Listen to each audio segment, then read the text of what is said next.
अकेली रहती है। आज घर का दरवाजा खुला है, वरना ऐन तड़के मां दरवाजा ओटकर बाहर का काम निपटाने चली जाती है। सुबह का सारा वक्त गौशाला में बीतता है।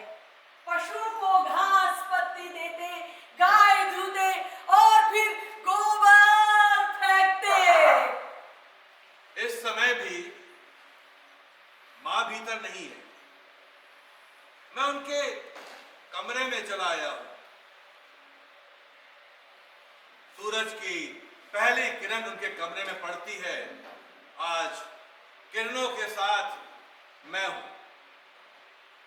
कमरा जितना अपना लगता है, उतना ही अकेला भी है।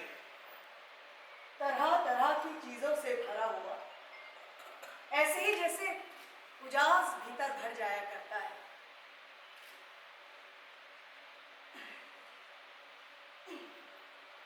ऊपर ऊपर लकड़ी की छत में कई मकड़ी के जाले हैं, नीचे की ओर झूलते हुए, जिनमें कई मरी हुई मक्खियां उलझी फंसी है।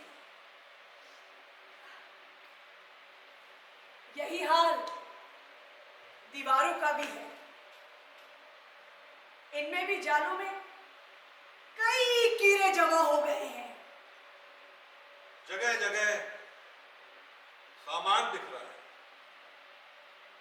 एक भी चीज तरतीब से नहीं। दरवाजे के भीतर आते ही दाहिनी तरफ दूध पिलाने का खड़ा रखा है और उसके ऊपर एक मैला सा कपड़ा। मां जब चूल्हे के पास दूध पिला के फारिग होती है तो इसे उठा करके यहां ले आती है। बाई एक टोकरा है जिसमें भेड़ की कई अनकटी ऊन है। उन्हीं तहों के ऊपर कुछ भीगी हुई फाड़े। एक तरफ तकली रखी हुई है, दूसरे कोने में रखी हुई है खजूर की बिखरी हुई पत्तियां और बीच में बुनी हुई खजूर की पट्टियां। एक कोने में रखा हुआ है एक पुराना मेज जिस पर रखा है एक टेलीविजन और सिरहाने में गंदे से कपड़े से ढका हुआ कनस्तर जिस पर रखा है एक टेलीफोन टर टर करता हुआ। और वो बिजली के बल्ब का रंग भी बिल्कुल बदरंग हो गया है। अरे इस पर भी कीड़ों ने अपना पूरा अधिकार जमा लिया है। इसका रंग भी बदरंग हो गया है। मां के सिरहाने ऊपर की ओर भीत पर एक कील में एक चकोटा टंगा है, उसके ऊपर एक ढिबरी रखी है। धुएं ने छत तक एक लंबी लकीर खींचती है।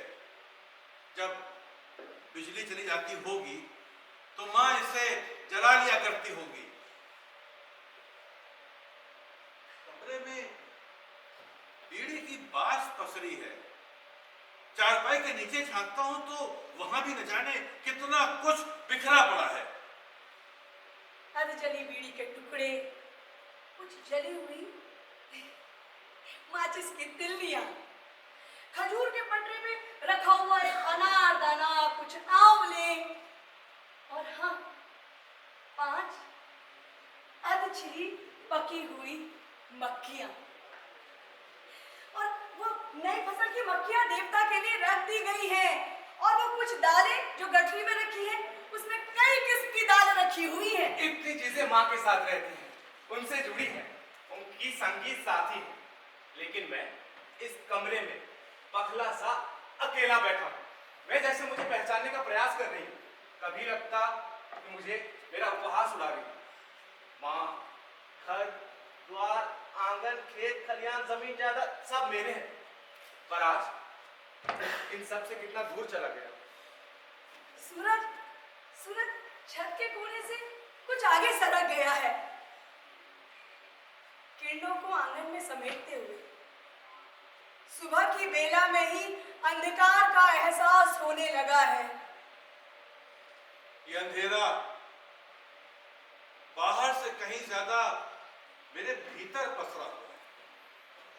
हालांकि मैं मां के कमरे में हूं, उनके बिस्तर पर बैठा हुआ स्नेह की गंध में भीग रहा हूं, लेकिन बरसों घर से बाहर रहने का एहसास उस स्नेह को मन तक पहुंचने नहीं देता।